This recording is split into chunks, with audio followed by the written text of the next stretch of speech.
Bismillahirrahmanirrahim. Assalamualaikum warahmatullahi wabarakatuh. Alhamdulillahi rabbil alamin. Wassalatu wassalamu ala ashrafil anbiya'i wal mursalin. Nabiyyina Muhammadin wa ala alihi wa sahbihi ajma'in wa man tabi'ahum bi ihsanin ila yaumiddin, amma ba'du.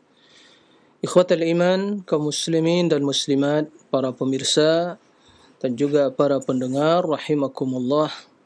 Semoga Allah Tabaraka wa Ta'ala senantiasa merahmati kita semua, mencurahkan kepada kita taufik dan inayahnya, serta kemudahan, pertolongan di dalam menjalani ubudiyah kepada Allah Tabaraka wa Ta'ala. Allahumma amin. Alhamdulillah, segala puji dan syukur kita haturkan kehadirat Allah Tabaraka wa Ta'ala atas segala limpahan nikmat dan karunia yang tidak terhitung banyaknya. Atas berbagai karunia lahir dan batin, besar kecilnya, yang tampak dan yang tidak tampak. Ya, semua hal itu datang dari Allah, karunia dari Allah Tabaraka wa Ta'ala. Wa ma bikum min ni'matin faminallah. Tidak satu pun nikmat yang ada pada diri kalian kecuali semuanya dari Allah. Alhamdulillah awalan wa akhiran wa zahiran wa batinah. Kemudian salawat dan salam mari kita perbanyak ucapkan untuk Nabi yang mulia, Nabi Muhammad sallallahu alaihi wasallam, terutama di hari yang mulia ini, Yaumul Jumu'ah, Sayyidul Ayyam. Allah merintahkan kita untuk banyak bersalawat pada Nabi sallallahu alaihi wasallam, dan begitu juga Nabi yang mulia memerintahkan kita untuk banyak bersalawat kepada beliau. Allahumma salli ala Muhammadin wa ala ali Muhammad. Ikhwatal iman, para pemirsa, kaum muslimin dan muslimat di mana saja antum berada. Alhamdulillah, kembali Allah memberikan kemudahan kepada kita semua untuk terus mendengarkan ilmu, mempelajari akidah yang benar, mempelajari sunnah-sunnah Nabi SAW untuk kita amalkan dan kita jadikan sebagai panduan dalam hidup ini. Bukan sekadar untuk memperbanyak pengetahuan, bukan sekadar untuk memperluas wawasan, tapi tujuan utama adalah amal. Ilmu yang kita pelajari, akidah yang telah kita ketahui, itu hendaknya tampak ya efeknya, pengaruhnya, dampaknya dalam kehidupan keseharian kita. Ikhwatal iman, para pemirsa rahimakumullah. Pada kesempatan yang mulia ini kita akan melanjutkan ya landasan akidah ahli sunnati wal jamaah di dalam memahami asma Allah wa sifatihi. 3 landasan yang telah kita sebutkan secara global dan kita telah jelaskan landasan yang pertama. Baik, kita lanjutkan. Secara global telah kita sebutkan ada 3 landasan utama yang menjadi ya pilar utama akidah ahli sunnah di dalam mengimani nama-nama dan sifat-sifat Allah Tabaraka wa Ta'ala. Yang pertama yaitu kita mengimani seluruh nama-nama dan sifat-sifat yang tertera dalam Al-Quran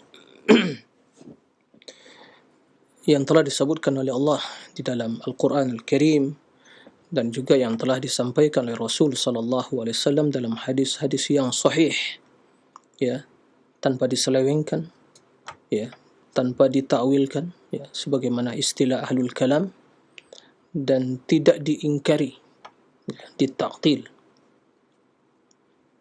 Kemudian juga tidak ditakyif.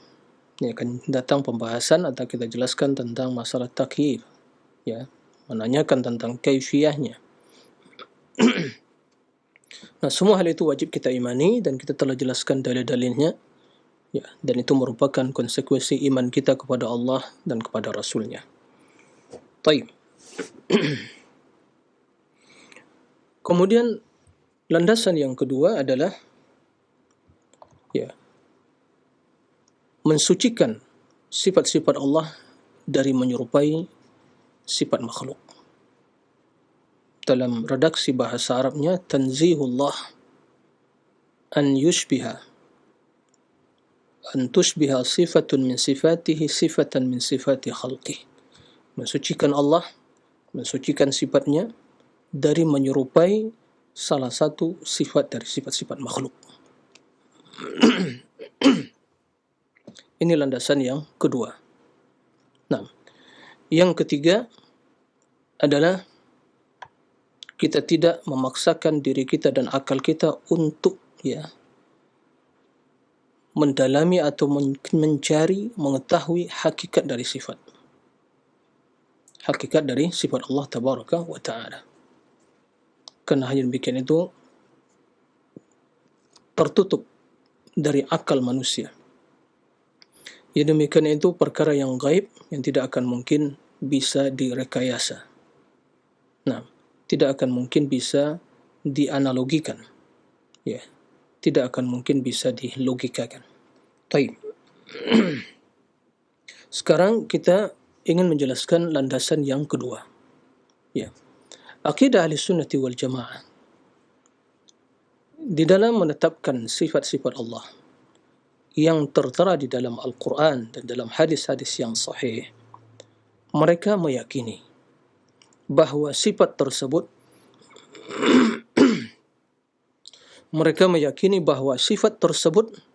adalah sifat yang sempurna, sifat yang agung, yang sesuai dengan kebesaran, keagungan dan kesempurnaan Allah Tabaraka wa Ta'ala. Saya ulangi. Ahli Sunnah wal Jamaah tatkala menetapkan sifat-sifat Allah sebagaimana dalam prinsip yang pertama,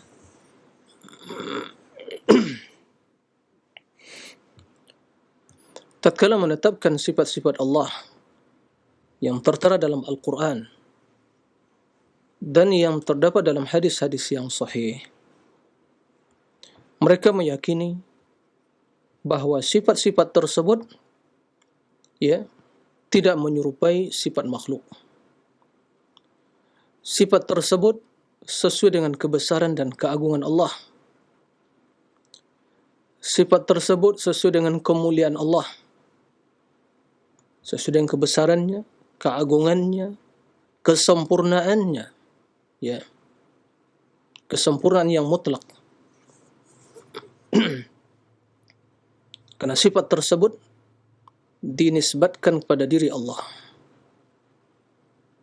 maka penisbatan tersebut akan mengambil makna yang sesuai dengan zat yang memiliki sifat tersebut. Nah, ini harus kita pahami.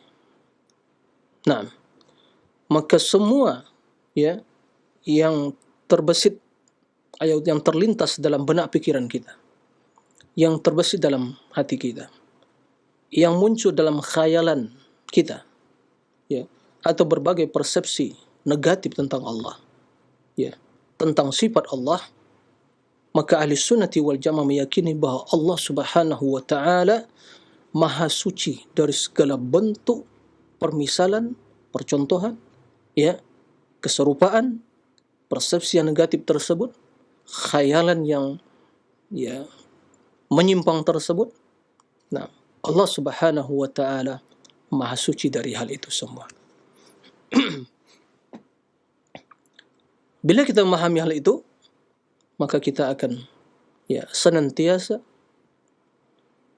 di dalam mengimani sifat-sifat tersebut selamat dari pemahaman kaum musyabbihah,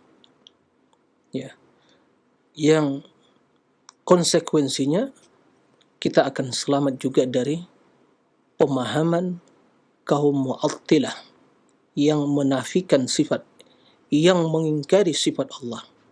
Karena alasan mereka mengingkari, tolong dicatat baik-baik dan diingat. Jadi kalau kita mendapatkan orang yang berceramah menyampaikan sifat Allah ditakwilnya, diingkarinya, apa alasan dia? Kenapa dia mengingkari hal itu? Nah, karena dia tidak memahami prinsip yang kedua ini. Yang ada dalam benak pikiran dia, otak dia yang telah terkontaminasi dengan berbagai syubhat. Tentunya syubhat ahlul kalam, syubhat filsafat, Kerana mereka mempelajari akidahnya, usuluddinnya sesuai dengan teori-teori filsafat dan ahlul kalam. Nah, teori-teori tersebut, syubhat-syubhat tersebut telah menodai pikirannya, telah mengotori otaknya, akalnya.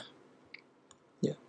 Sehingga tatkala dia membaca Al-Quran, kalau seandainya dia membaca, atau membaca hadis-hadis Nabi, kalau seandainya dia membaca, tapi umumnya mereka ahlul kalam, mereka hanya menggunakan akal. Ya. Nah, tatkala mereka mendapatkan ayat yang pertama sekali, ya, terbesit dalam benak pikiran mereka bahwa ini menyerupai sifat makhluk.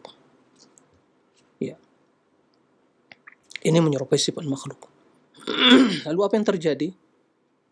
Allah Maha Suci dari menyerupai sifat makhluk. Kemudian mungkin sesekali mereka menggunakan ayat laisa kamitslihi syai'. Ya. Tidak ada sesuatu yang serupa dengannya. Kendati ayat tersebut bukanlah dalil utama bagi mereka.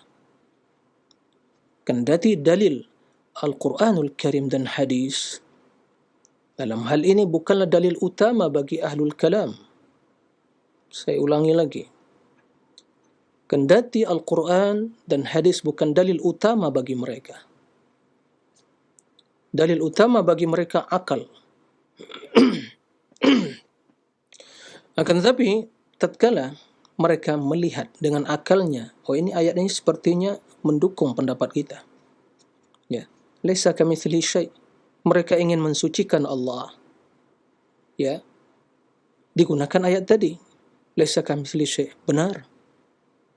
Walam yakul lahu kufuwan ahad. Benar. Tidak ada satupun yang serupa dengan Allah. Lalu apa yang mereka pahami? Berarti Allah tidak serupa dengan makhluk. Nah, bila kita tetapkan ayat atau hadis yang menjelaskan tentang sifat, berarti itu mengandung makna menyerupai. Lalu apa yang terjadi? Kita harus mensucikan Allah. Maka ayat tersebut harus diselewengkan. Bila diselewengkan, dalam istilah mereka ditakwil, maka apa yang terjadi? Tentunya akan terjadi at-ta'til, pengingkaran, ya, penafian terhadap sifat-sifat tersebut. Itulah yang terjadi. Maka tidak heran kita kalau mereka yang berbicara tentang sifat Allah, karena itu metode ahlul kalam dari kalangan ya Mu'tazilah, Asy'ariyah, Maturidiyah dan yang lainnya, seperti itu konsep pemikiran mereka. Nah, ahli sunnati wal jamaah, pengikut Rasulullah dan para sahabatnya salafus salih, dan yang mengikuti imam ahli sunnah, Imam Abu Hanifah, Imam Malik, Imam Syafi'i, Imam Ahmad, Imam Bukhari, Muslim, dan imam-imam ahli sunnah yang lainnya, imam-imam dalam agama, dalam hadis, dalam akidah, dalam fikih dan yang lainnya, mereka menetapkan sifat. Mereka menetapkan sifat Allah, mengimani, meyakini, menetapkan sifat tersebut sebagaimana yang dikabarkan oleh Allah dan yang disabdakan oleh Rasul sallallahu alaihi wasallam, sifat yang sesuai dengan kebesaran dan keagungan Allah, tidak serupa dengan makhluk. Ini harus dipahami dengan baik. Ini harus ditanamkan dalam diri kita. Ya. Harus ditanamkan dalam benak pikiran kita. Ya. Dan terus tanamkan dalam diri kita pengagungan kepada Allah. Apapun yang terbesit dalam benak pikiran kita. Saya akan ulang-ulangi ini. Karena permasalahan di sini. Asyarru kulla syarr fi hadha. Ya, kejahatan ya, sepenuhnya muncul dalam terjadi ya, penafian, pengingkaran terhadap sifat, karena di sini sumbernya. Ya. Asal muasalnya di sini. Karena mereka tatkala membaca Al-Quran, lalu yang dipahami tashbih. Lah, Itulah penyebabnya kenapa ahlul kalam menamakan ahli sunnah yang menetapkan sifat-sifat Allah yang tertera dalam Al-Quran dan hadis, dinamakan mereka musyabbihah. Karena menurut persepsi mereka, ahlul kalam, setiap yang menetapkan sifat itu berarti menyerupakan Allah, karena kandungan dari sifat tadi adalah tashbih. Lihat bagaimana otak mereka yang telah dinodai dengan pikiran tashbih tadi. Ya subhanallah, ya subhanallah, hadza buhtanun azim, ini kedustaan yang sangat besar. Allah tabaraka wa ta'ala a'lam binafsi, yang lebih mengetahui tentang dirinya. Thumma ar-rasul a'lam billah, a'lamun nas billah. Rasul, yang manusia yang paling mengetahui dan paling mengenal Allah, telah menetapkan hal itu. Dan tidak ada permasalahan. Tidak muncul persepsi yang batil negatif tersebut. Kenapa Anda dengan otak yang telah rusak, pikiran yang telah ternodai, hati yang telah kotor, ya, disebabkan syubhat-syubhat al-kalam, berani, ya, berani untuk mengatakan ini tashbih, ya subhanallah, hadza buhtanun azim, kedustaan pada Allah. Aina ta'zim, mana pengagungan kepada Allah. Nah, ikhwatal iman para rahimakumullah.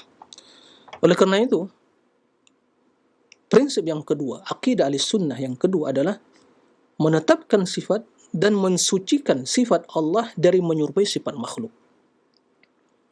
Apapun yang terbesit dalam hati kita dan yang terlintas dalam benak pikiran kita, dalam khayalan kita, persepsi kita, bahawa sifat ini begini seterusnya, tangan Allah, turunnya Allah, datangnya Allah, mata Allah, istiwa Allah, tinggi Allah, istiwa di atas arsy. Apa yang terbesit dalam benak pikiran manusia, ahlul kalam, ya, bahawa yang demikian itu menyerupai sifat makhluk, maka ketahuilah akal anda telah rusak, hati anda telah kotor, diri anda tidak lagi bersemi dalamnya pengagungan kepada Allah. Cepat-cepat diperbaiki, bersegera untuk membenahi diri, membersihkan otak, pikiran dan hati. Itu telah rusak. Akal yang Allah berikan untuk membenarkan al-haq, kerana tidak bertentangan akal dengan dalil, maka bersegera selamatkan akal, pikiran dan hati anda. Anda telah sesungguhnya telah memiliki persepsi yang negatif tentang Allah. Persepsi yang negatif tentang Allah. Anda telah berjelek sangka kepada Allah, su'udzon kepada Allah. Ini yang menyebabkan mereka terjerumus dalam pengingkaran dan persepsi pemikiran yang batil tersebut. Kita akan jelaskan, ya, secara detail kebatilan pemikiran tashbih tersebut. Maka ahli sunnati wal jamaah mengimani, tatkala terdapat dalam Al-Quran, dalam hadis yang sahih, sebagai contoh, Ar-Rahman alal arsy istawa, maka mereka mengimani istiwa Allah di atas arsy, yang bermakna tinggi. Tentunya Allah tidak butuh kepada arsy, karena Allah huwal ghaniyyu wa antumul fuqara.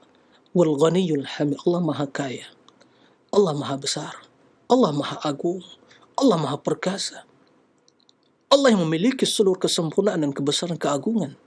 Mustahil ikhwatal iman, ya, Allah istiwa di atas arsy seperti seorang raja duduk di atas singgasana. Mustahil, laisa kamitslihi syai', tidak ada yang serupa dengan Allah.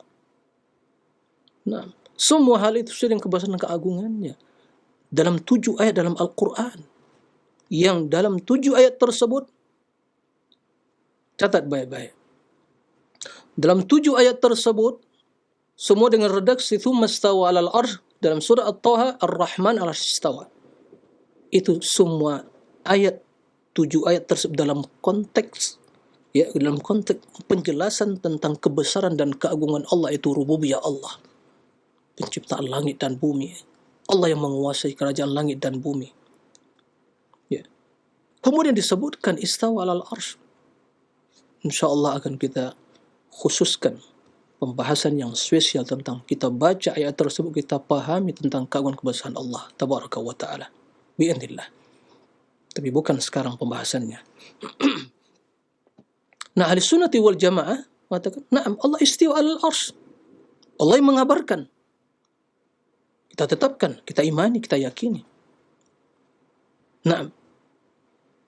Dan sesuai dengan kebesaran keagungan Allah. Tidak sesuai dengan istiwa seorang berada di atas mungkin tunggangannya, atau di atas mobilnya, atau sepeda motornya, atau mungkin seorang raja atas singgasananya.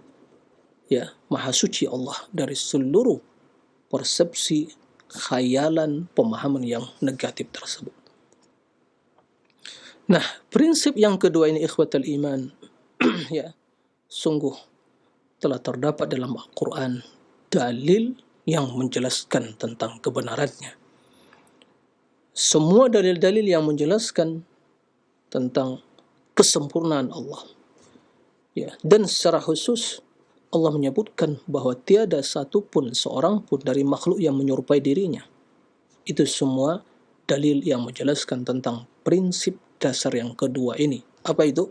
Bahwa ahli sunnati wal jamaah di dalam menetapkan sifat dan mengimani, meyakini, mereka mensucikan Allah, mensucikan sifat Allah dari menyerupai salah satu dari sifat makhluk.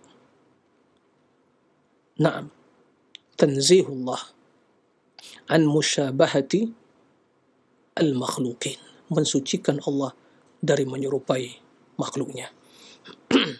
Di antara firman Allah Tabaraka wa Ta'ala, ya, dalam surat Asy-Syura, laisa kamitslihi syai', laisa kamitslihi syai' wa huwa as-sami'ul basir. Ya, laisa kamitslihi syai', tidak ada yang serupa, sesuatu pun yang serupa dengan Allah. Allah yang menetapkan nama dan sifat bagi dirinya. Kemudian Allah yang menafikan penyerupaan terhadap makhluk atau sesuatu terhadap Allah. Laisa kamitslihi syai'. Siapa yang akan kita terima perkataannya? Siapa yang akan kita benarkan beritanya? Allah atau ahlul kalam? Tentu jawabannya orang yang beriman adalah Allah. Wa man asdaqu minallahi haditha, wa man asdaqu minallahi qawla. Nah, siapakah yang lebih benar perkataannya pada Allah? Nah, ikhwatal iman, ini dalil yang pertama. Dalil yang kedua, ya, dalam surat An-Nahl ayat 74, qala Allah Ta'ala, fala tadribu lillahi al-amthal, fala tadribu lillahi al-amthal. Maka jangan kalian membuat permisalan bagi Allah. Ya. Walillahil mathalul a'la. Ya, jangan sama sekali terbesit dalam benak pikiran kita, ya, ada permisalan yang serupa dengan Allah. Ta'ala Allahu, ya, an dzalika, an qaulil mubtilin uluwan kabir. Maha suci oleh perkataan orang-orang yang menisbatkan, ya, kebatilan kepada Allah. Fala tadribu la amthal. Jangan dibuat permisalan. Apapun yang mungkin terbesit dalam benak pikiran kita, khayalan, persepsi, ya, berbagai pemahaman yang batil, jangan demikian itu dinisbatkan kepada Allah. Jangan dibuat permisalan Allah di luar, ya, persepsi itu semua. Fala tadribu lal amthal. Wa qala subhanahu dalam surat Ar-Rum, dalam surat An-Nahl ayat 60. Dalam surat Nahl juga 74. Dalam surat An-Nahl juga ayat 60, Allah Subhanahu wa taala menjelaskan walillahil mathalul a'la. Nah, dan dalam surat Rum ayat 27 Allah mengatakan walahul mathalul a'la. Walillahil mathalul a'la. Dalam ayat yang lain walahul mathalul a'la. Apa maksudnya? walillah, dan Allah memiliki al-mathalul a'la, permisalan yang agung, yang sempurna. Dan mathal di sini adalah sifat, sifatul akmal, sifatul a'la. Artinya tidak ada permisalan sama sekali bagi Allah.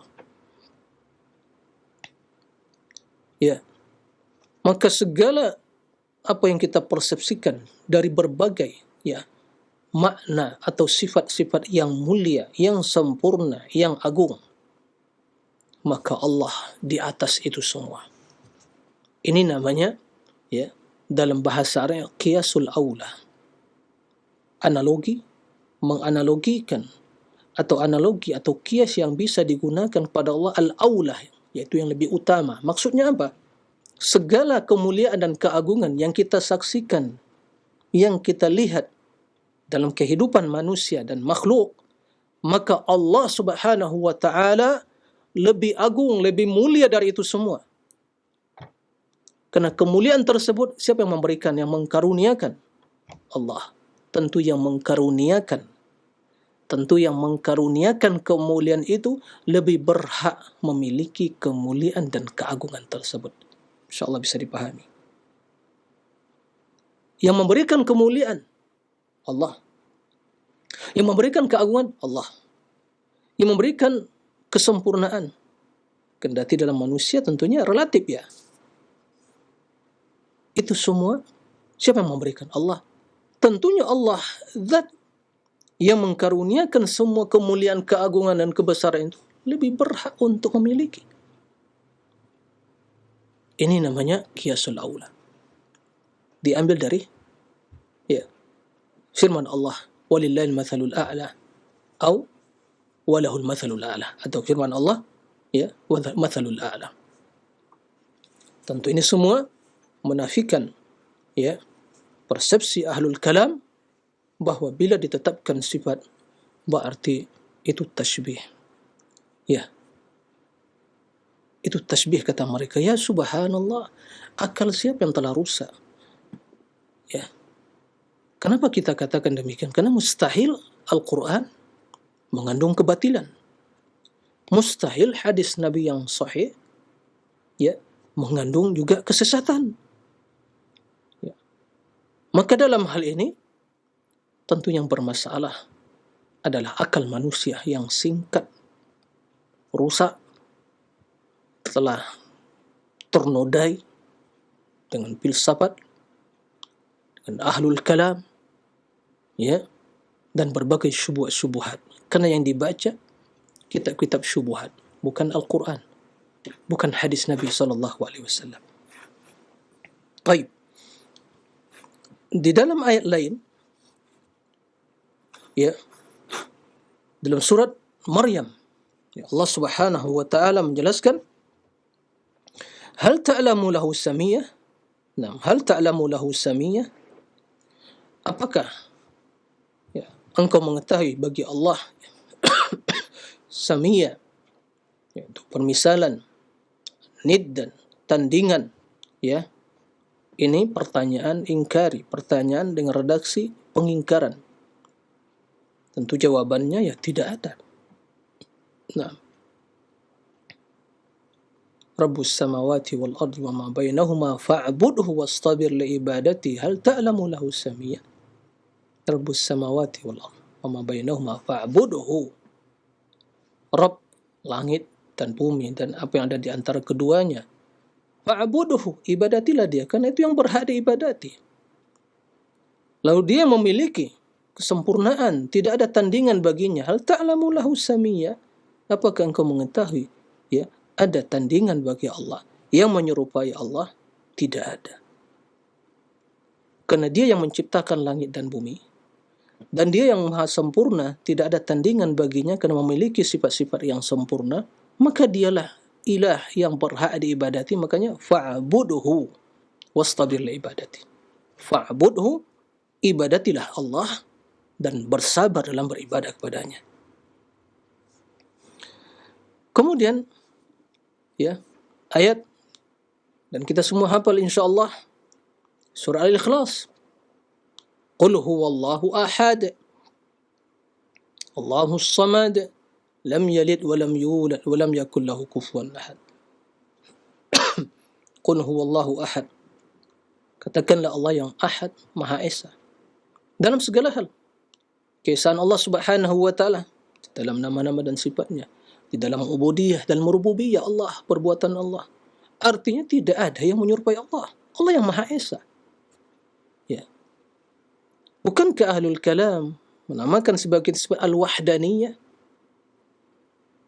Tapi tatkala mereka membaca sifat-sifat Allah dalam Al-Quran dan hadis, kenapa yang terbesit dalam benak mereka adalah tasbih? Pertanyaan yang perlu dijawab dengan insaf dan dalil, bukan dengan akal-akalan. Kenapa? Bukankah ini sikap yang kontradiksi, sebuah teori dengan perilaku yang kontradiksi?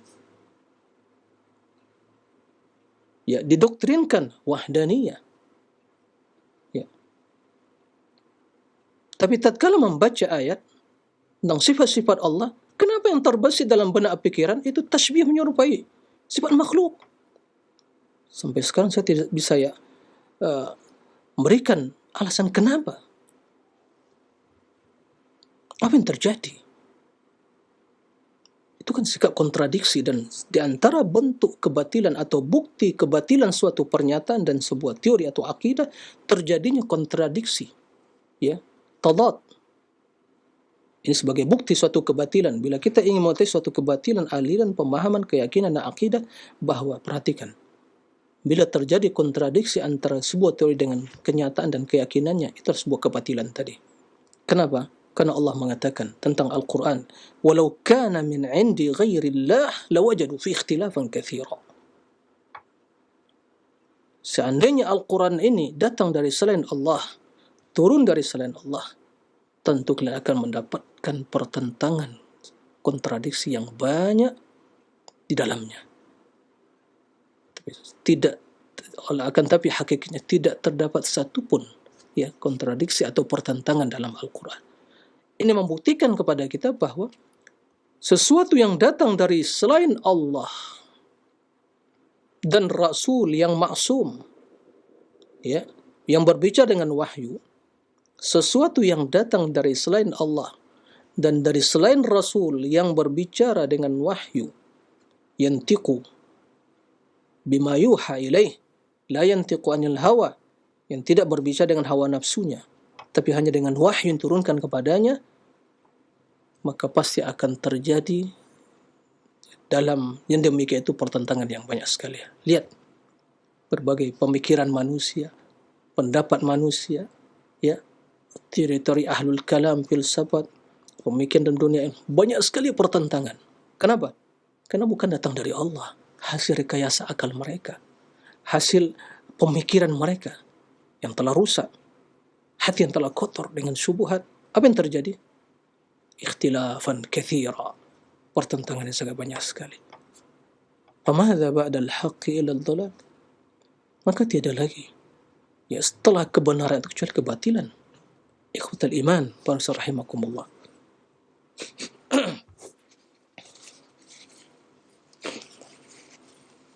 Kita lanjutkan. Walam yakul lahu kufuwan ahad. Ya, ini dalam surah Al-Ikhlas. Oleh karena itu, kembali kepada prinsip yang kedua tadi, di dalam menetapkan sifat-sifat Allah, maka kita menetapkan sesuai dengan kebesaran Allah. Silakan para pemirsa pendengar baca Al-Quran. Setiap mendapatkan dalam Al-Quran, Allah menyebutkan tentang sifatnya. Imani, yakini, dan bersihkan pemikiran kita, pemahaman kita dari persepsi-persepsi yang negatif. Ya, terutama masalah tashbih tadi. Ya. Karena adalah pemikiran yang atau pemahaman teori yang telah mengotori, merusak akal pikiran manusia.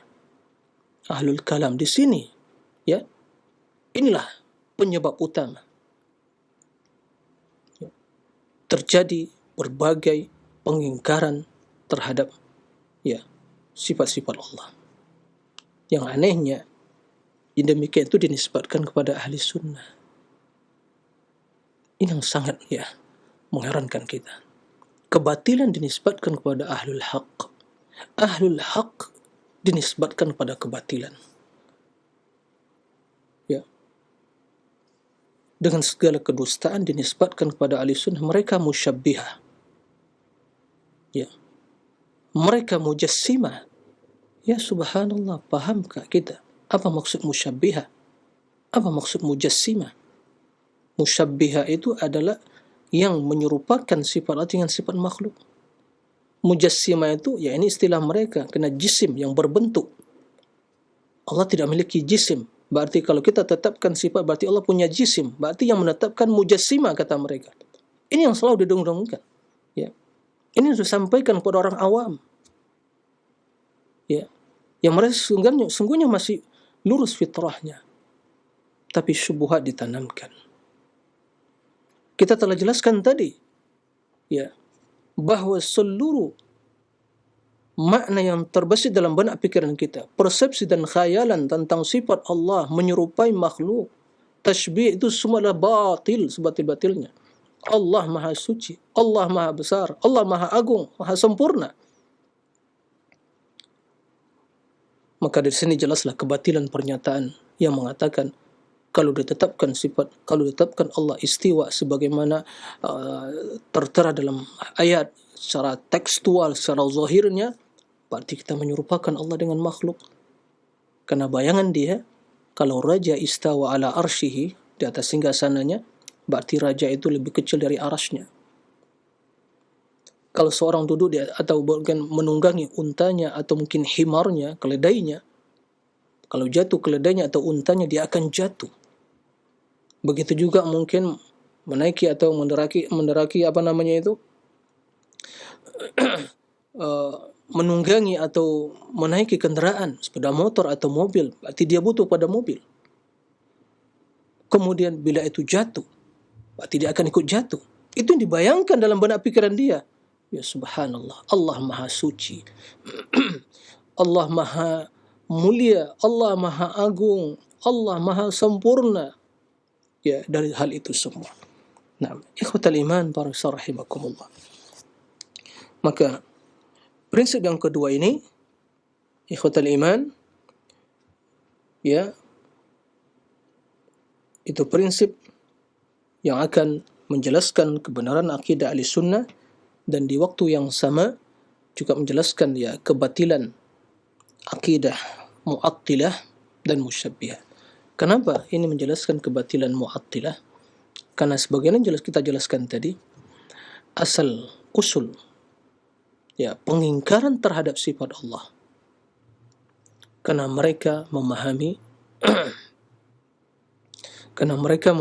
bahawa sifat itu mengandung tashbih. Lalu apa yang dilakukan mereka? Diingkari. Harus diingkari agar tidak terjerumus pada tashbih. Berarti syabbahu thumma attalu.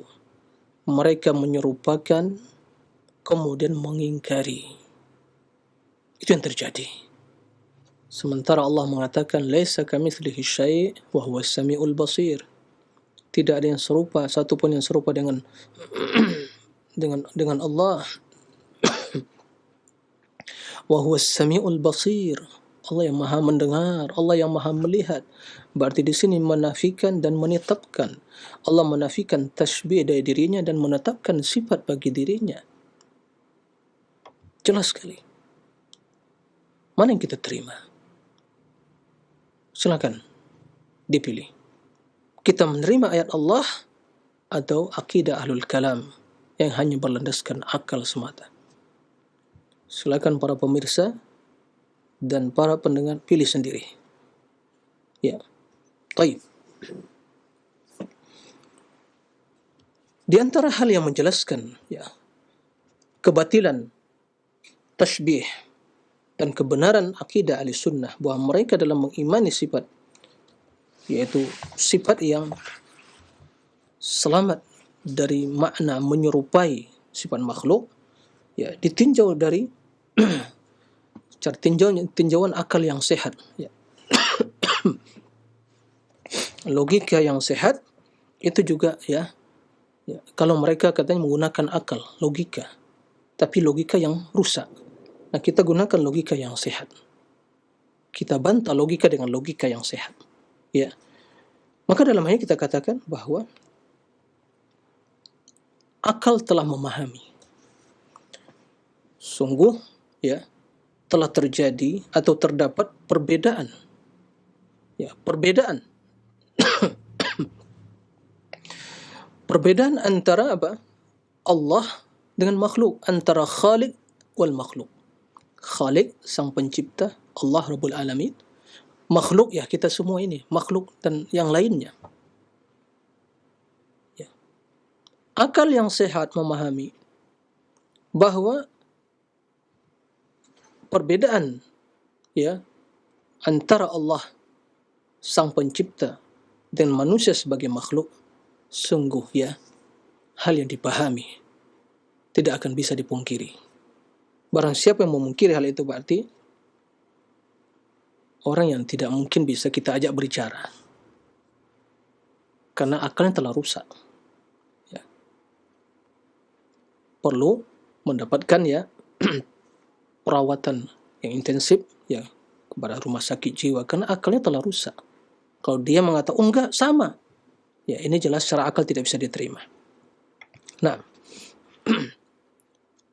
dan perbedaan tersebut tentu, ya, dalam zat, ya, kita pahami tidak sama. Ya, pada pembahasan sebelum kita telah jelaskan bagaimana keagungan Allah. Ya. Bagaimana keagungan Allah dan kebesaran Allah Tabaraka wa Ta'ala.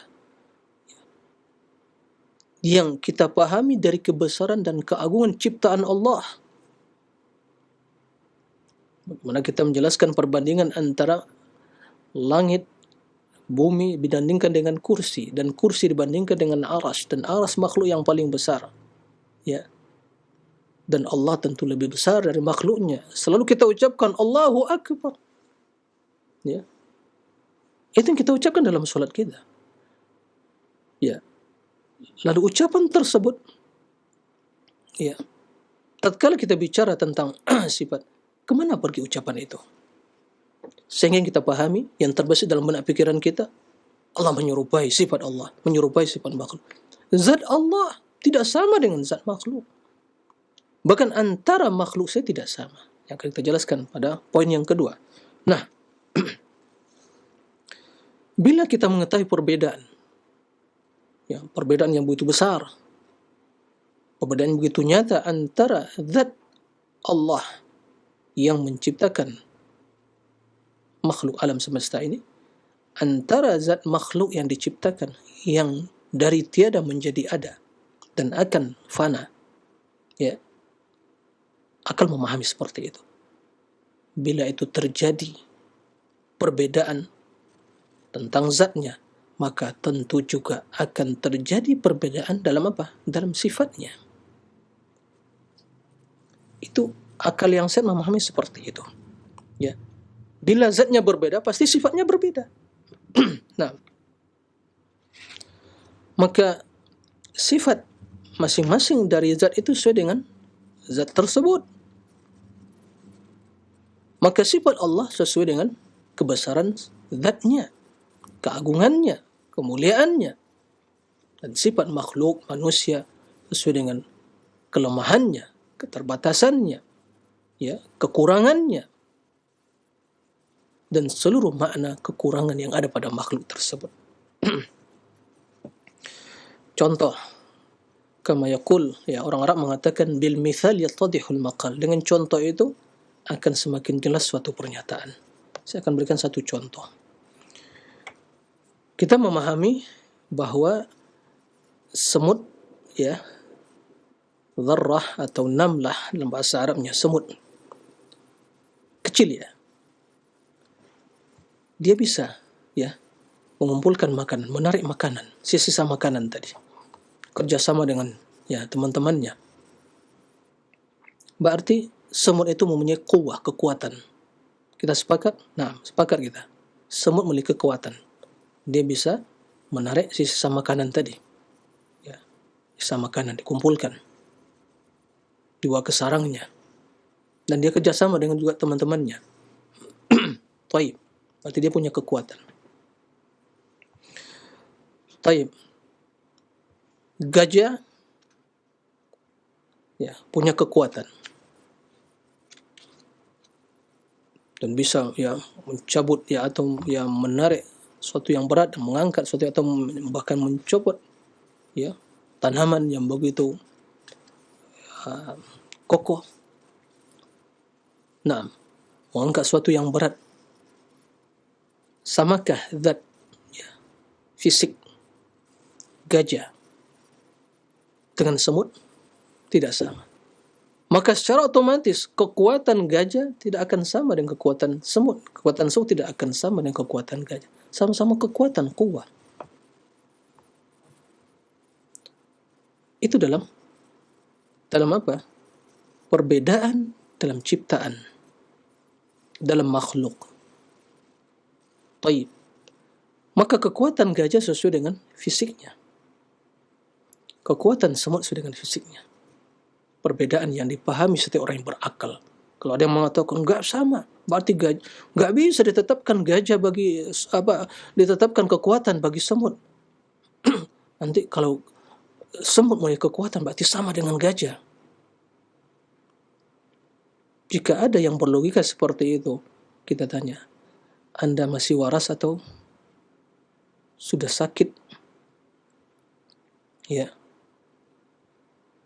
Seperti itu. Ya subhanallah. Itu permisalan di makhluk. Walillahil mathalul a'la. Allah memiliki permisalan yang lebih besar, lebih utama, lebih sempurna, lebih agung. Jika itu kita pahami dengan akal yang sehat. Lalu kenapa kita tidak bisa memahami dengan akal yang tentang kebesaran, keagungan Allah yang meliputi dan di luar dari semua apa yang kita persepsikan? Qala subhanahu wa ma qadarullah haqqa qadrih wal ardu jami'an qabdatuhu yawmal qiyamah was samawati matwiyatun biyaminih subhanahu wa ta'ala amma yusyrikun. Sungguh kata Allah, mereka manusia ini betul-betul ya tidak mengagungkan Allah dengan pengagungan yang sesungguhnya. Wal ardu jami'an, bumi semuanya hanya akan ada yang berada dalam satu genggaman tangan Allah. Qabdatuhu yawmal qiyamah. Lalu langit bagaimana? Matwiyatun biyamin, akan digulung dengan tangan kanan Allah. Subhanah, maha suci Allah. Ya, dari kesyirikan yang mereka lakukan kepadanya. Ya subhanallah. Taib. Kemudian sisi yang kedua, secara akal yang sehat. Kita mengetahui Allah Al-Khaliq yang memiliki seluruh sifat kesempurnaan dari seluruh sisi. Ya. Al-Kamil. Makanya kita katakan alhamdulillah. Dan surah Al-Fatihah alhamdulillah. Kenapa kita puji Allah? Karena Allah yang berhak untuk dipuji. Karena dia memiliki seluruh kesempurnaan kemuliaan. Kesempurnaan merupakan ya sifat zat Allah. Kesempurnaan, keagungan, kemuliaan adalah sifat zat Allah. Sifat diri Allah yang selalu menyertai diri Allah. Sementara sifat kelemahan, keterbatasan, kecacatan, kekurangan, sifat yang menyertai zat makhluk. Allah Maha Kaya. Allah Maha Besar. Allah Al-Azim, Al-Kabir, Al-Ali, Al-Muqtadir, Al-Qadir, Al-Khaliq, Al-Aziz. Naam. As-Samad, Al-Majid. Semua menunjukkan kebesaran keagungan Allah. Adapun manusia fakir. Wallahu al-ghani, wallahu al-ghani wa antumul fuqara. Allah Maha Kaya, kalian fuqara. Fuqara ila Allah. Fakir, lemah. Ya, dari yang tidak ada menjadi ada. Begitu dilahirkan, begitu lemah. Bila dibiarkan tatkala bayi lahir, dibiarkan tidak dirawat, ya, dibiarkan begitu dia akan mati. Kemudian berangsur-angsur dia menjadi tumbuh menjadi besar. Allah berikan kepadanya penglihatan, pendengaran, ya, kemudian berbagai ya karunia yang lainnya. Baik. Maka makhluk yang membutuhkan Allah. Allah yang tidak butuh pada makhluk, apakah sama? Apakah akan ada penyerupaan? Dengan akal apa kita melihat dan memahami? Bila kita memahami, tatkala menetapkan sifat Allah, berarti menyerupai Allah dengan makhluk. Ya subhanallah. Ma hadha? Hadha buhtanun azim. Ya subhanallah. Maha suci Allah. Pola pikir yang telah rusak. Apa yang menyebabkan kerusakan tersebut? Kena teori filsafat ahlul kalam, akal-akalan, ya, berakal-akalan, tidak menggunakan akal yang sehat, tidak mengimani wahyu, tidak lagi mengagungkan wahyu, perkataan Allah dan Rasulnya. Itu yang terjadi para pemirsa rahimakumullah. Itu yang terjadi para pendengar rahimakumullah. Alhamdulillah, Allah beri akal kepada kita dan Allah selamatkan akal kita.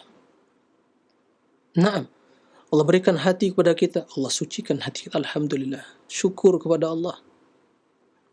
Ya, banyak manusia yang tenggelam dalam berbagai kesesatan kebatilan sebabkan akal mereka yang telah rusak. Ya, akal tidak digunakan lagi untuk menerima al-haq, yang tidak lagi gunakan untuk membedakan yang hak mana yang batil. Naam, ikhwatal iman wa rahimakumullah. Nah, kemudian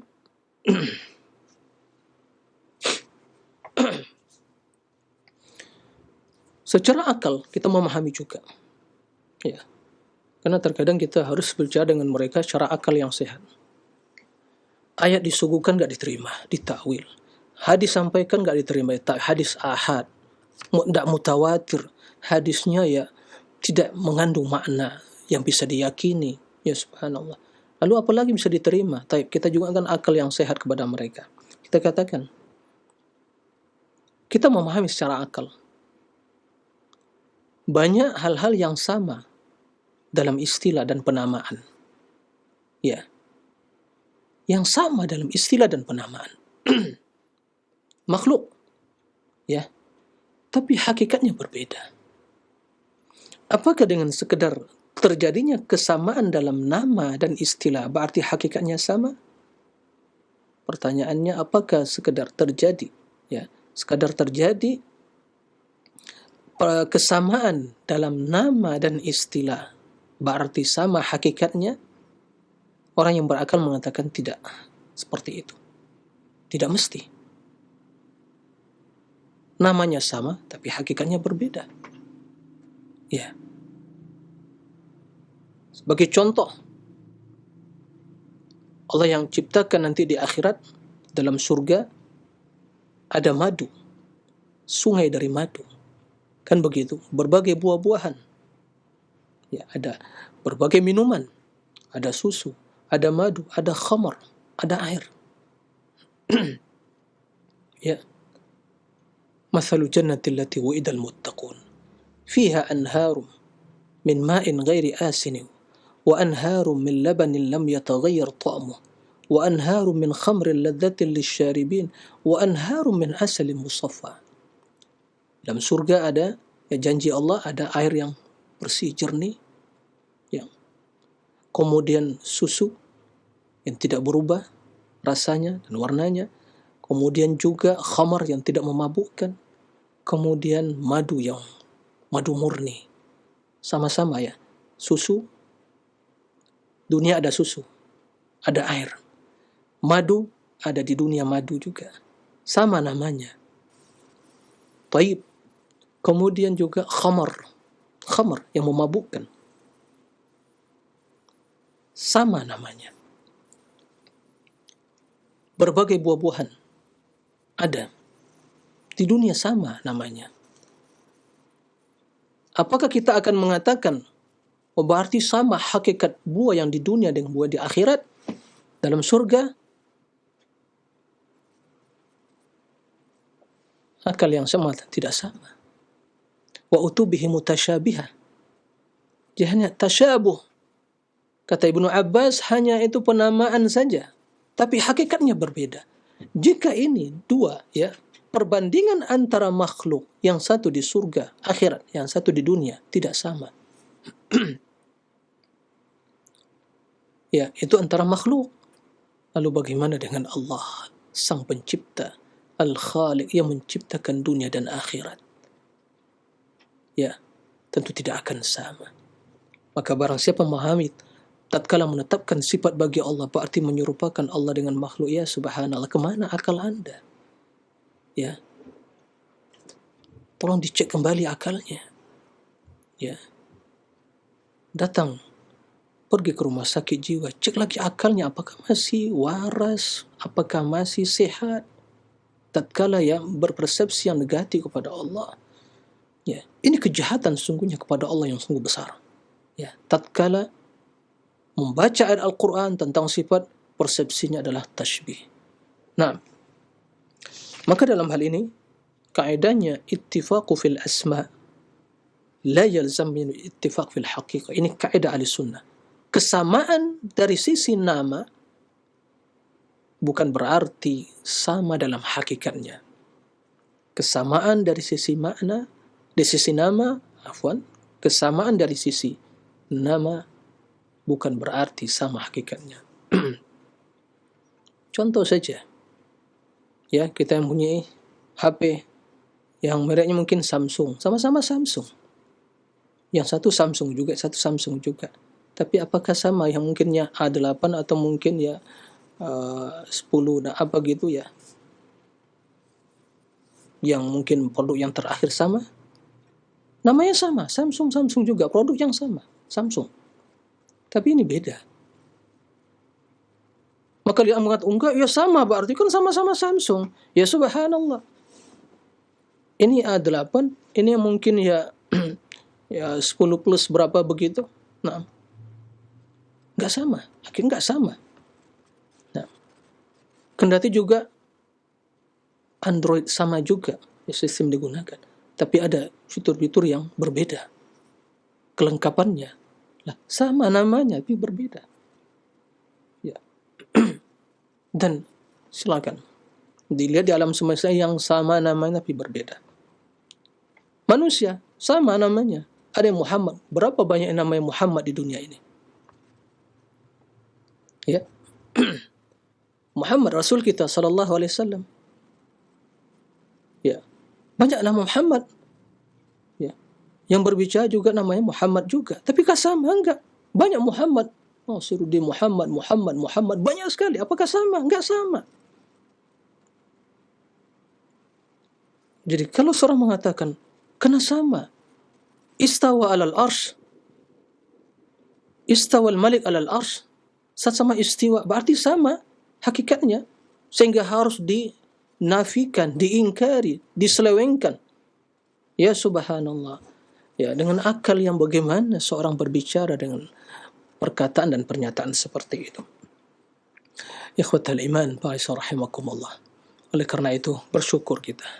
Akal kita masih dijaga oleh Allah. Dan ini berkah, keberkahan dalam mengikuti Al-Quran, keberkahan dalam mengikuti sunnah. Allah jaga akal kita. Tapi tatkala kita melenceng, menyimpang dari Al-Quran dan hadis Nabi SAW, akal akan rusak. Maka setiap penyimpangan dari wahyu Allah, akal akan rusak. Setiap yang mempertentangkan perintah Allah dengan akalnya, dengan kiasnya, dengan analoginya, dia akan rusak. Bahkan dia akan terjerumus ke dalam kesombongan. Itu yang terjadi kepada iblis. Allah perintahkan untuk sujud, dia main akal-akalan, ya Allah, enggak mau. Kenapa? Loh, Adam dari tanah, saya dari api. Logika iblis, kan unsur api lebih mulia dari tanah. Kenapa saya harus sujud yang mulia kepada yang hina? Itu logika iblis. Apa terjadi? Ya, kata Allah, diusir oleh Allah Subhanahu wa taala. Wakhruj. Ya. Keluar dari surga kamu. Dilaknat oleh Allah sampai hari kiamat. Sesat. Maka setiap orang yang datang hadis kepada syariat Allah, lalu dia timbang dengan akal-akalnya, dengan akalnya, tidak menerima. Datang firman Allah, istawa alal arsh, yadullah fawqa aydihim, tangan Allah, lima khalaqtu biyadayya. Maka kata iblis, tapi di sini iblis tidak mengingkari dua tangan Allah. Ya iblis, ma mana'aka an tasjuda lima khalaqtu biyadayya? Qala khalaqtahu min tin wa khalaqtani min nar khalaqtahu min tin. Subhanallah. Ini mungkin penutup dalam kajian kita pada kesempatan kali ini. Di sini iblis hanya menggunakan logika untuk menolak perintah Allah, tidak mengingkari dua tangan Allah. Ya. Lima khalaqtu biyadayya. Dia tidak mengatakan, ya Allah, engkau tidak punya dua tangan, ya Allah. Tapi yang iblis lakukan adalah menggunakan logika dia untuk mengingkari perintah sujud kepada Adam. Ya. Yang Allah ciptakan dengan dua tangannya. Nah, lalu apa yang terjadi? Ya, dia tidak mau sujud, sombong, aba wastakbar. Sombong dan angkuh. Anehnya ahlul kalam, orang filsafat yang main akal-akalan dalam sifat ini, logikanya digunakan untuk menolak ya wahyu ya bersamaan untuk menolak sifat tadi. Makanya mereka mengatakan Allah tidak punya dua tangan. Lima khalaqtu biyadayya, enggak, bukan tangan Allah. Karena menurut mereka, akal mereka, kalau dua tangan ditetapkan berarti sama dengan makhluk. Kenapa? Manusia dua tangan juga. Berarti Allah sama dengan makhluk. Allah tidak sama. Laisa kamitslihi syai'. Berarti Allah tidak punya tangan. Ya subhanallah. Berarti lebih dahsyat lagi dari pola pikir iblis. Iblis menolak, kenapa? Menolak untuk tidak mau sujud, tidak mengingkari dua tangan. Ahlul kalam menolak perintah Allah dengan akalnya untuk mengingkari sifatnya. Mana yang lebih dahsyat? Silakan para pemirsa lihat sendiri dan nilai sendiri. Alhamdulillah atas nikmat iman, nikmat ya taslim, berserah diri dan pasrah kepada Allah, pengagungan kepada Allah tabaraka wa taala. Tapi ini berkaitan dengan prinsip yang kedua, yaitu menafikan at-tashbih.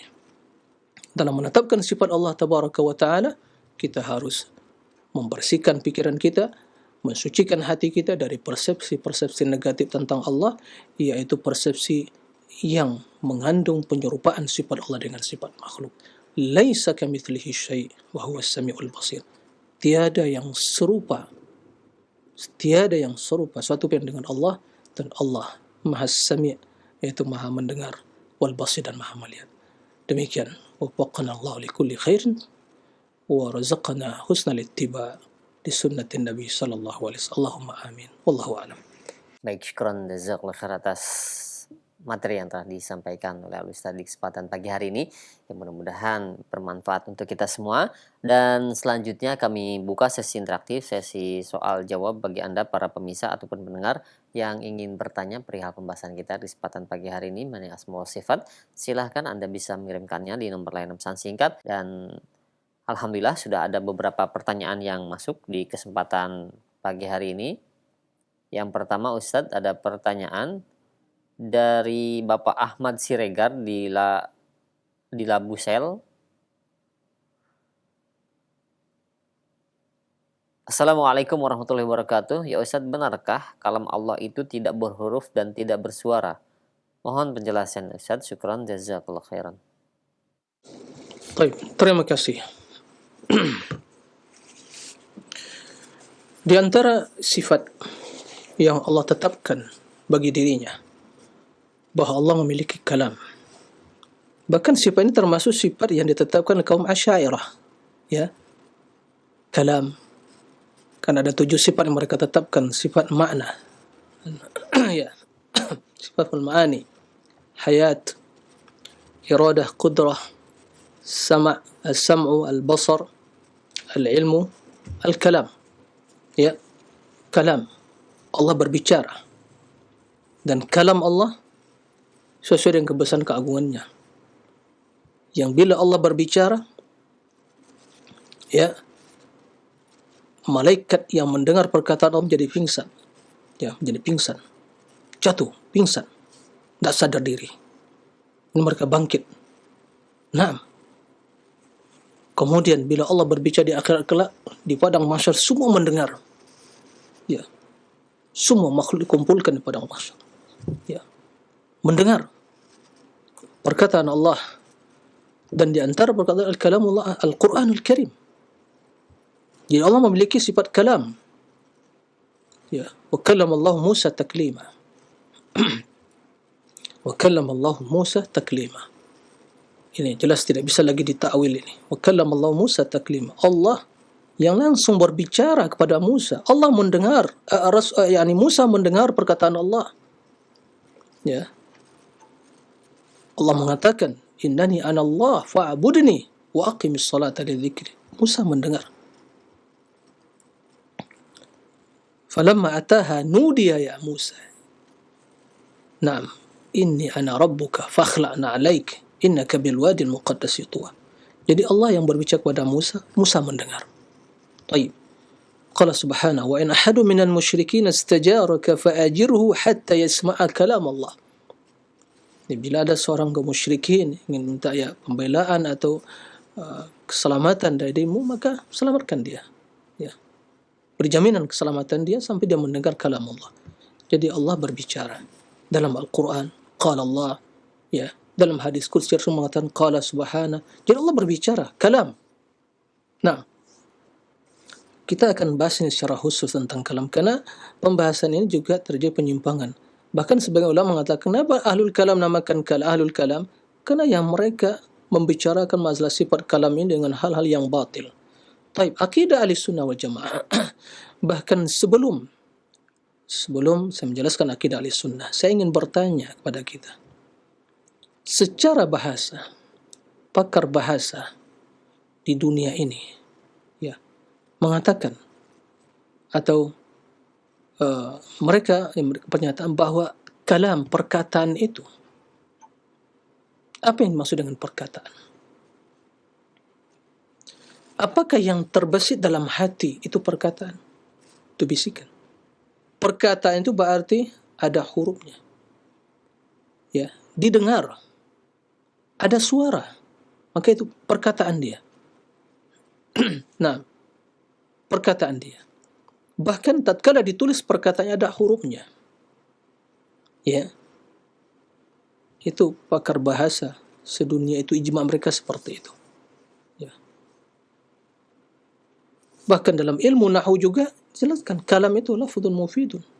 Ya. Kemudian kalam itu ada yang huruf, ya.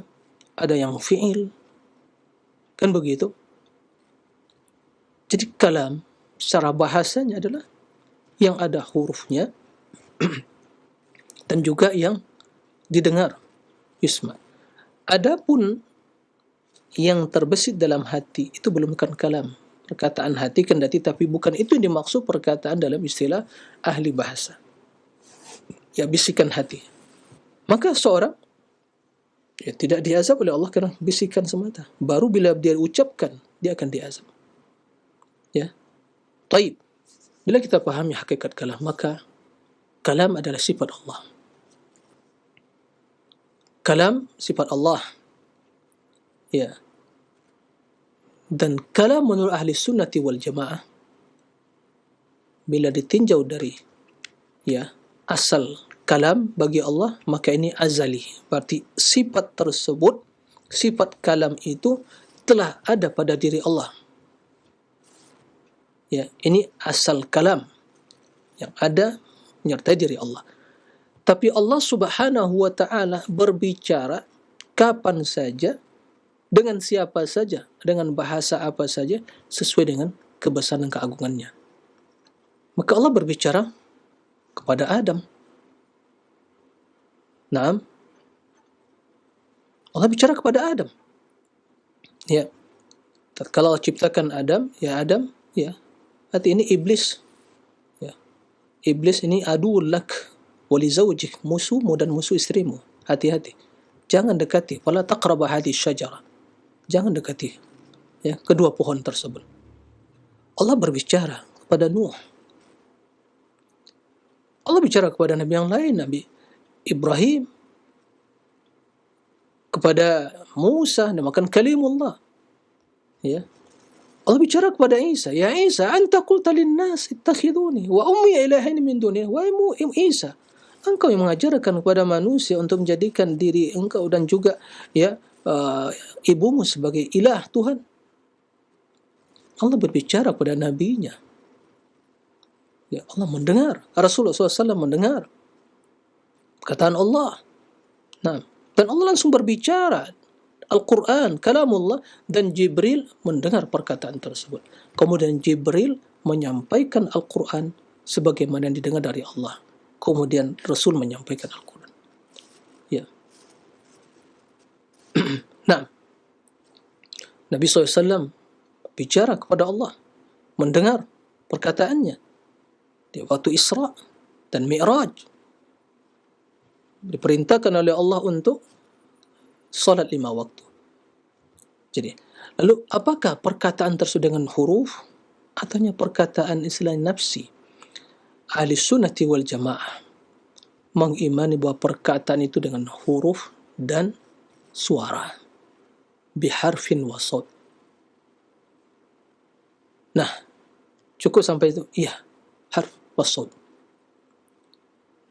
Lalu bagaimana Ustaz? Nah, ini yang enggak boleh. Lalu bagaimana? Karena persepsi dia, berarti kalau bicara seperti kita bicara Ustaz, berarti seperti huruf kita. Nah, ini jadi masalah. Kembali kepada pembahasan yang telah kita jelaskan dari awal sampai detik ini. Allah berbicara dengan huruf dan juga didengar sesuai dengan kebesaran dan keagungan Allah. Ya, didengar saut, biharfin wa saut. Sehingga tatkala malaikat mendengar, ya, Allah berbicara tentang wahyu, yaitu mereka pingsan. Ya. Kemudian yang pertama bangkitlah Jibril. Yang lain setelah itu bangkit, ya Jibril, madza qala rabbuna? Qala al-haq. Idza takallama Allah bil wahyi. Ya. Apabila Allah berbicara dengan wahyu, itu penghuni langit itu, ya, mendengarkan suara yang menggelegar. Ya, menjadikan mereka pingsan. Pingsan semuanya. Kemudian yang pertama bangkit siapa? Jibril. Mereka bertanya, ya Jibril, madza qala rabbuna? Apa yang dikatakan oleh Rabb kita? Qalul haqq. Jadi perkataan Allah biharfin wasl. Ini akidah ahli sunnah. Ya. Adapun yang mengatakan perkataan itu hanya perkataan nafsi, ini akidah kaum Asy'ariyah, bukan akidah kaum ahli sunnah wal jamaah. Ya. Dan itu jelas akidah yang batil. Ya. Karena dalam Islam seorang sekadar berbicara, ya, di dalam solat, kalau hanya terbesit dalam hati, belum diucapkan, itu tidak, ya, membatalkan solat. Tapi tatkala sesuatu yang dalam hatinya diucapkan selain dia ucapan dari perkataan, ya, yang disyariatkan dalam maka solatnya batal. Nah, jadi apa yang masih terbesit dalam hati pikiran kita dan belum diucapkan, Allah tidak akan mengazab sampai seorang itu berbicara. Maka kalam, sifat Allah Azza wa Jalla, kalam, sesuai dengan pesan keagungannya. Dan Allah, ya, memiliki sifat kalam, itu sifat azaliyah bagi Allah, yang menyertai diri Allah, dan sifat tersebut akan terus, ya, Allah miliki, dan Allah berbicara sesuai dengan apa? Sesuai dengan kebesaran dan keagungannya. Secara satuannya, artinya pembicaraan demi pembicaraan, perkataan demi perkataan, itu sesuai dengan kebesaran dan keagungan Allah. Ya, itu dinamakan secara afradiyah, pembicaraan perkataan demi perkataan, ya. Maka apa yang Allah katakan, ya, wahyu yang Allah turunkan, yang Allah katakan kepada Musa, ya, kemudian tertulis, ya, wahyu di papan wahyu tersebut, lauh, ya, dengan bahasa Ibriyah, dan apa yang Allah katakan dengan bahasa Arab kepada nabinya, maka itu jelas berbeda, tidak sama. Nah, oleh karena itu dalam hal ini akidah Ahlussunnah wal Jamaah, kalamullah adalah kalam, perkataan yang hakiki, yang ada huruf dan suaranya. Nah, itu akidah Ahlussunnah wal Jamaah. InsyaAllah ini akan kita jelaskan juga secara detail dalilnya bila kita sampai kepada pembahasan tentang, ya, penjelasan sifat-sifat Allah secara terperinci. Bi'idznillah. Nah, demikian Allahu a'lam. Syukran jazakallahu khair atas jawaban Ustaz. Demikian untuk penanya di Labuan Selatan, dan selanjutnya kami angkat kembali ada pertanyaan dari Bapak Nana yang berada di Pondok Gede. Ya Ustadz, apakah ada perbedaan mempelajari filsafat Islam dengan filsafat secara umum? Yang dimaksud yaitu hukum kebolehannya. Apakah boleh kita mempelajari filsafat secara umum, bukan filsafat Islam? Baik. Terima kasih ya kepada Bapak Nana yang bertanya ya tentang pelajaran hukum filsafat. Apakah filsafat Islam atau filsafat secara umum? Pertama yang harus kita pahami, istilah filsafat Islam ini istilah yang keliru. Ya, istilah yang keliru. Menggabungkan dua hal yang kontradiksi antara Islam dengan filsafat. Ya. Karena Islam adalah wahyu, filsafat adalah akal. Ya. Seperti itu. Jadi membicarakan permasalahan ya, tentang teologi. Jadi yang kita bicarakan ini masalah teologi, masalah ketuhanan, masalah ya keimanan. Ya. Karena di sini penyimpangan. Jadi perlu dipahami. Para ulama Islam mencela filsafat tersebut dalam urusan apa? Tatkala mereka menggunakan filsafat, teori filsafat itu dalam membahas masalah teologi, usuluddin. Naam. Dan masalah keilmuan Islam yang berusaha mereka ya disematkan kepadanya istilah-istilah atau metodologi kaum filsafat dalam membahas masalah hukum-hukum Islam. Berbeda. Ya. Para ulama Islam memiliki istilah-istilah yang sesuai dengan keilmuan Islam, kaum filsafat memiliki istilah yang berbeda. Nah, maka tatkala ingin digabungkan atau usaha untuk mengislamisasikan filsafat, maka apa yang terjadi? Muncul istilah filsafat Islam. Padahal ya, antara Islam dengan filsafat bagaikan antara langit dan bumi. Ya. Yang satu datang dari Allah, wahyu, yang satu dari akal. Orang filsafat dan teori filsafat yang mereka pelajari sekarang ini, yaitu mempengaruhi ya dalam urusan teologi ketuhanan ilahiyah adalah hasil ya teori-teori filsafat dari Aristoteles, Aristo. Ya. Yang sebelum juga Sokrat, ya Platon dan yang lain-lainnya. Ya. Itu yang dikembangkan. Itu yang diikuti oleh Al-Farabi, Ibnu Sina dan yang lain-lainnya, dan juga para filosof-filosof yang lain yang berusaha. Yang itu yang mempengaruhi, yaitu teori-teori itu yang juga mengotori ya yang telah merusak pemikiran ahlul kalam. Tatkala teori-teori filsafat itu mereka gunakan untuk membahas masalah teologi, masalah ketuhanan tentang sifat-sifat Allah. Itu dicela oleh para ulama. Adapun mereka masalah berfilsafat tentang urusan-urusan ilmu dunia, ya, tatanan kenegaraan misalnya, kemudian bagaimana sosial mereka menggunakan, ya bisa benar bisa salah, atau masalah dalam ilmu disiplin ilmu yang lain, kedokteran bisa mereka salah. Ya, ada filsafat Yunani, ada filsafat India dan yang lainnya, ya banyak. Taib. Itu hal yang bisa mereka benar bisa salah, relatif.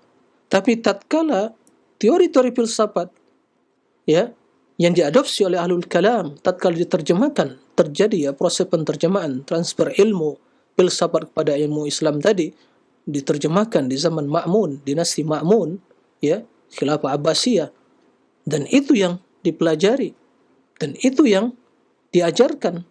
Muncullah istilah-istilah ahlul kalam tadi yang membahas masalah teologi, masalah ketuhanan ilahiyat dengan teori-teori filsafat, kemudian menjadi ahlul kalam tadi yang gak nyambung.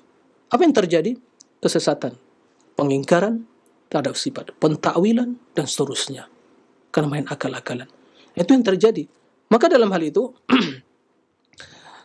kalau membicara masalah mempelajari, dalam arti untuk mempelajari masalah teologi, ya jelas ini tidak dibenarkan. Ulama Islam sepakat bahwa tatkala teori filsafat digunakan untuk mempelajari masalah teologi keislaman, ya akan hancur, rusak. Apa yang terjadi? Inilah terjadi berkembang dunia, ya, perguruan tinggi, teori-teori yang filsafat, apalagi dalam masalah usuluddin, teologi dan yang lain, mereka yang filsafat, ya. Maka penggabungan istilah ya filsafat Islam inilah teori atau ini sebuah istilah yang sesungguhnya adalah istilah yang kontradiksi. Ya, ya Islam dasarnya wahyu, filsafat main akal-akalan. Nah, ya sebenarnya akal tidak bertentangan dengan wahyu, tapi akal kaum filsafat telah bertentangan dengan wahyu. Mana mungkin bisa digabungkan? Maka ulama Islam sepakat ya mempelajarinya dalam masalah ilmu ketuhanan dan masalah keimanan tidak ada manfaatnya.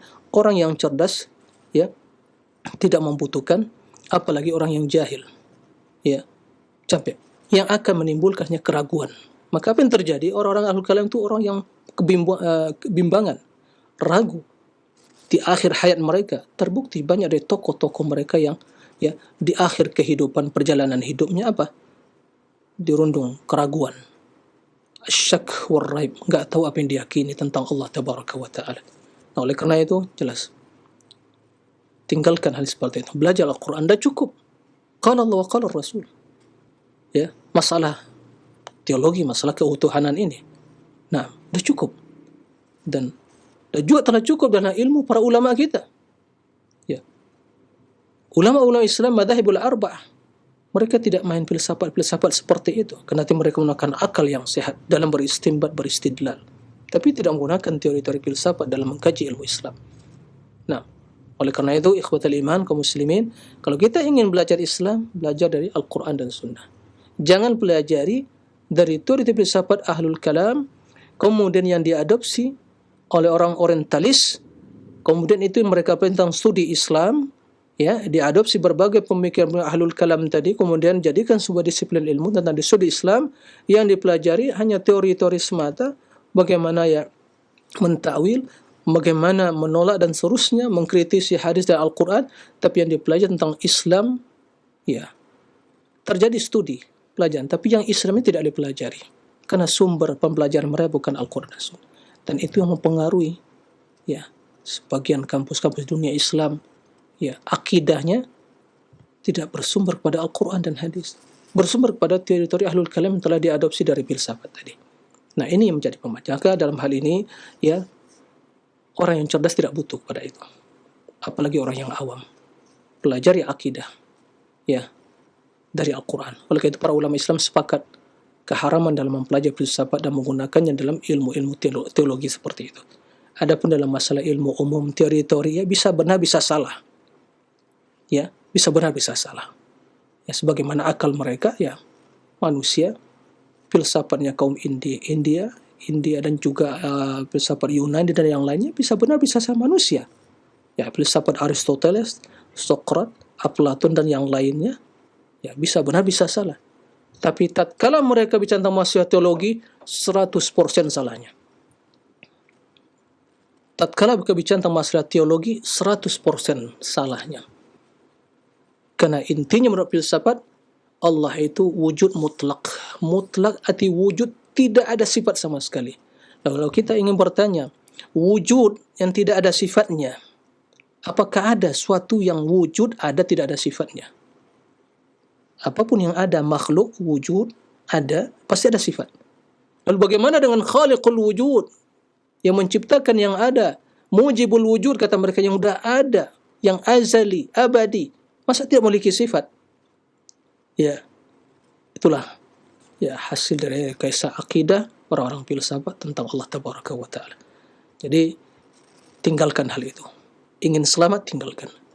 Ya, ingin selamat, tinggalkan ilmu-ilmu filsafat tentang masalah teologi tersebut. Pelajari ilmu Islam, Al-Quran, Sunnah, dan ikuti manhajnya para salafus soleh di dalam mempelajari tentang akidah yang benar. Nah, demikian. Wallahu a'lam. Keren, jazakallah khair atas jawabannya. Demikian, dan satu lagi kami berikan kesempatan untuk Anda yang ingin bertanya di layanan telepon, dan tentunya kami harapkan pertanyaan disesuaikan dengan pembahasan kita di kesempatan pagi hari ini. Silahkan untuk Anda yang ingin bertanya langsung. Halo. Ya, kami masih menunggu untuk Anda yang ingin berinteraksi langsung dengan Al Ustadz di kesempatan pagi hari ini untuk pertanyaan pembahasan kita mengenai akidah asma wa sifat. Halo, assalamualaikum. Halo, assalamualaikum. Waalaikumsalam warahmatullahi wabarakatuh. Dengan siapa di mana? Dengan Lukman di Palu. Silahkan langsung ke pertanyaan, Pak Lukman. Ya, assalamualaikum. Saya mau tanya, bagaimana hukumnya membaca bersanji dan bilang malam Jumat? Berjanji dan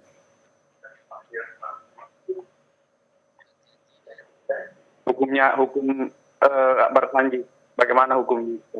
hukumnya saja membacanya ya. Baik. Terima kasih. Iya, baik Pak. Bapak yang berada di Palu, tunggu jawabannya. Nah, silakan Ustaz. Baik, terima kasih atas ya Pak Lukman. Seorang Muslim hendaknya senantiasa memanfaatkan waktunya untuk hal-hal yang akan mendatangkan kebaikan dunia dan akhirat. Ya, hendaknya banyak baca Al-Quran. Saya tidak juga tahu apa yang dibaca dalam bersanji tersebut. Ya, kalau hanya sekedar ya puji-pujian, membaca bait-bait syair pujian pada Nabi, ya. Kalau hanya sekedar bacaan pribadi, membaca itu, ya, maka insya Allah tidak ada masalah kalau sekedar membaca.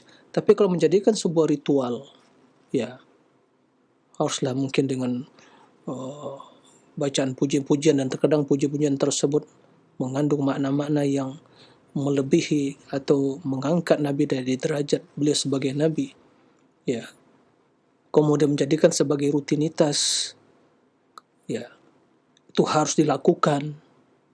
Ini tidak ada tuntunan seperti itu. Maka baca Al-Quran, ya, baca Al-Quran, manfaatkan baca Al-Quran. Al-Quran mendapatkan pahala. Satu huruf yaitu 10. Maka Pak Lukman, ya, banyak baca Al-Quran. Tinggalkan hal yang tidak ada tuntunan Nabi SAW. Ya, Al-Quran dibaca, ya, silakan terus dibaca kapan saja. Nah, adapun hal-hal yang lain yang tidak ada tuntunan Nabi SAW, maka tidak perlu dilakukan, ya, karena kita sangat butuh kebaikan, dan kebaikan telah ada tuntunannya. Maka ikuti saja bimbingan Al-Quran, bimbingan hadis, ya, baca banyak Al-Quran, baca zikir kepada Allah, ya, dengarkan, ya, kajian-kajian tentang hadis-hadis Nabi, tentang, ya, tentang akidah yang benar, maka insya Allah itu yang lebih bermanfaat. Nah, lebih bermanfaat dari hal-hal yang seperti itu. Nah, demikian, ya, mudah-mudahan bisa dipahami. Mudah-mudahan Allah Subhanahu wa Ta'ala selalu membimbing kita untuk selalu berjalan di atas sunnah Nabi, mengikuti tuntunan hidupnya, dan memberikan kewaspadaan kepada kita dari seluruh kebatilan yang menyimpang dari tuntunan hidup Nabi sallallahu alaihi wasallam. Allahumma arinal haqqa haqqan warzuqna ittiba'ah, wa arinal batila batilan warzuqna ijtinabah, wa la taj'alhu multabisan alaina fanadillu ya rabbal alamin. Demikian, wallahu a'lam, wa sallallahu wasallam nabiyina Muhammadin wa alihi wa sahbihi wasallim, wa akhiru da'wana alhamdulillahirabbil alamin. Subhanakallahumma bihamdik, asyhadu an la ilaha illa anta astaghfiruka wa atubu ilaik. Wassalamualaikum warahmatullahi wabarakatuh.